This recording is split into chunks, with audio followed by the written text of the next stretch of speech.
lot of stories that some of you might know and you might not know. You might know that the Dominion of Canada was first suggested by Sir Tilly in 1864. And Sir Tilly took the word Dominion from the Psalm 72. And it means from sea to sea and from river to the ends of the earth, which is a fantastic description of our country. And then, of course, you know about John A. Macdonald and George Chrétien. Almost. So, in any case, Cartier.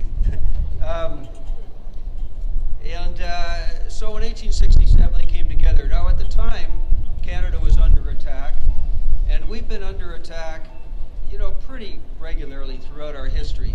And it has motivated a lot of decisions that have been made in our country. For instance, the original capital of Canada was Kingston, and it was moved to Ottawa, and the Colonel By Canal was built because the canal was easy to defend from the Americans, but the city of Kingston was not easy to defend. In the West here, there was a great concern throughout our history that the Americans, who were very expansionist, would take over the West. And so they were very proactive in getting the railroad built, bringing British Columbia into the Confederation in 1871. Railroad came through in 1882. Edgar Dewdney, who was instrumental in convincing the federal government to bringing the capital of this territory to the city, what was called Wascana, Buffalo Bones, renamed it Regina after Queen Victoria at the suggestion of her daughter.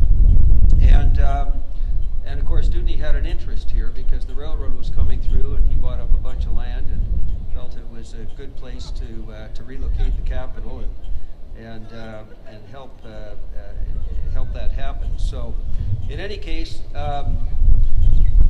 one of the things that was going on in 1865 to 70, and some of you may have read about this recently, was that Canada was under attack by the Irish, the Fenians. And it was their plan, and the attacks took place continuously for about 5 years. But it was a motivating factor, again, to unify the country. But their idea was that the British at the time were maybe vulnerable, that they could take over Canada, own Canada, and then use it as a bargaining chip to return Canada to the British in return for getting their own country back. Quite a good plan, I thought, but it didn't work, obviously, and it was a motivating factor in unifying the country.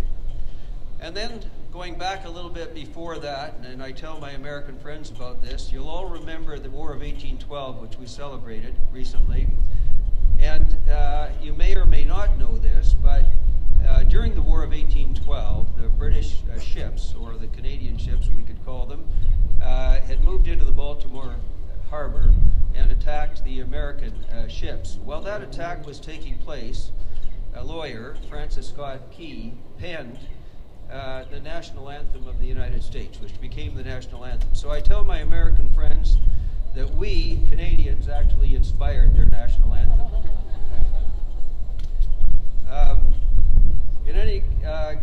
A little bit further than that, back home in 1891, I think many of you may know that the seat of government for all of the territory of Alberta, Saskatchewan, Northwest Territory, Northern Ontario, Northern Quebec, Labrador, was all governed from this territory. And the Northwest Mounted Police had established several forts throughout the West, beginning in 1874, and of course the provinces were formed in 1905.